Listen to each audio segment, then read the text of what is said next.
Hi, Rob. Hey, how you doing? I'm doing really good. Very, very excited about the new album. Thank you. No, not more excited than I am. All right. So talk to us about that. So Where the Light Goes, it's going to be out in May. Talk to us a little bit about that. Well, originally we as a band we had had conversations amongst ourselves that we thought after 2012 that we were done making records. I was doing some solo stuff. Paul has a successful film and television scoring career. Kyle's been producing and writing. And so we thought that our business model was going to be, we'll tour every couple of years, maybe put out a song or two each time and just, Right. enjoy it. More like just fun run around the country. And then 2020 happened, 2021, everybody was kind of locked down. We postponed the tour for 2 years. 2022, everybody started to go out again, but I had some personal stuff and Pookie and the band had some personal stuff. And so we weren't ready to go out yet. But that was the first time where we felt like maybe we were letting fans down. They've been really patient. And so we started to have the conversation about making a real proper album again. And so I had already been like halfway through working on a solo record. And so I took some of those songs and Paul took some. And then that kind of sparked the idea of what the rest of the record was going to be and what we sounded like now. So it happened in a very short period of time when we, between like summer and Christmas, we decided to make a record and then we made a record. Wow. That is a very short period of time. Yeah. The lead single on it, I really like it a lot. Thank you. Wild Dogs, Running in a Slow Dream. Yeah. So the opening line of the song, and I wanted to ask you about this. We were eyes wide open when the world got dark. Mm-hmm.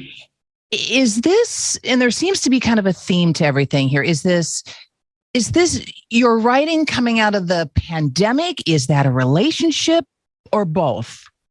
It was the guy in the song, right? The me in the song is more like a me in high school. Okay. Like I was a kid who didn't quite fit in everywhere. I didn't know who my others were.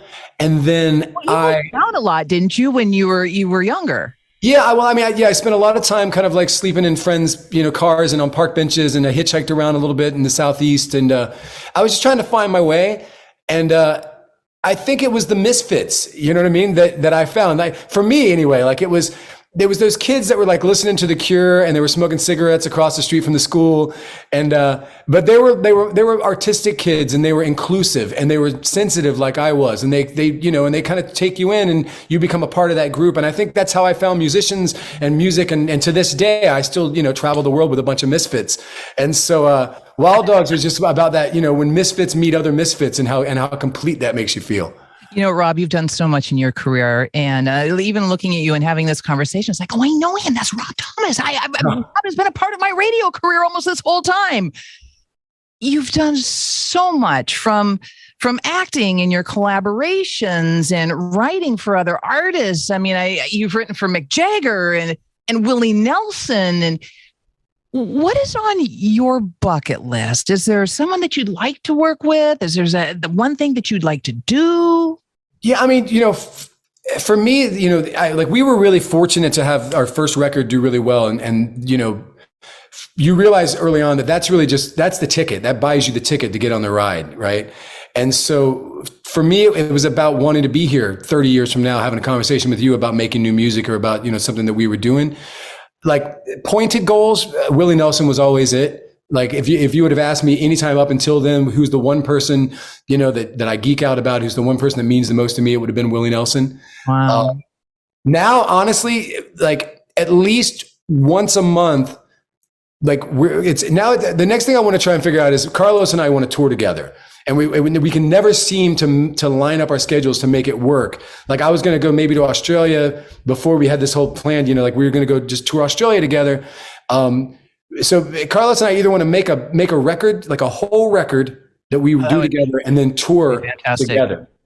Yeah. That's like something that we keep kicking around back and forth.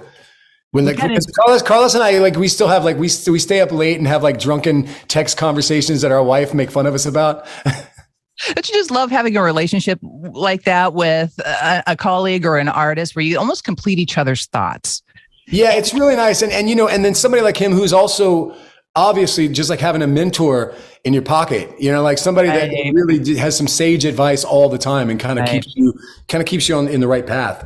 Okay, so back to Matchbox 20. I was doing the math, and if Wikipedia is right, 95. Is that when you started? No, yeah, well, 96 is when the record came out, the first record. But 95 is when you came together as a group. Yeah, because we were together. Three of us were together and starting, I think, in like 93. Okay. And we were like touring around the Southeast, but we had a different band name. And then that band fell apart. That band was Tabitha Secret. Tabitha Secret. Okay, so but for Matchbox 20, what I'm getting to here is you're coming up really on a 30-year benchmark. Yeah. 30 years later, do you have, I mean, that's phenomenal. That is, you know, if you were to write a letter to your younger self and ask, this is what I would like to do, this is my goal, you accomplished that. That's phenomenal in the music industry. Is there something special that you will have coming out to commemorate that? Or are we going to see a lot of that on this tour? You know, that's a really good question. I mean, because it's going to happen probably in between this record and the other one. And we literally just put out our box set already, which is kind of what you would do for a big anniversary. But we did that for the 25th, really. So I don't know. Maybe what do you do? We'll get hair plugs. What does a band do? What does a band do when it hits 30? We're going to start. I don't know. Maybe it's time for a documentary. Like the band is 30, but we're all getting our AARP cards in real life, so. Isn't that something? We're just going to high five each other. And then, because I think, part of the secret to success is you just keep your mouth closed and keep your head down and just keep trying to do the work. Just keep plowing through, and time, it sure flies, doesn't it? Oh man, doesn't it? Sometimes those days can be long, but the years are going by just like that. Well, Rob, we're very excited to see you in Matchbox 20. May 18th. At White River Amphitheater. And this, by the way, is going to be the first concert, because the tour starts a couple of days before that in Canada. So this is going to be the first show on your Slow Dream tour here in America. Yep, it is, because it's like right there, like second or third show of the entire tour. Well, we're so tickled that you took some time to hang with us today. And we love and appreciate you. Matchbox 20, Rob Thomas. We can't wait to see you again May 18th at White River Amphitheater. Thank you, Shellie, so much.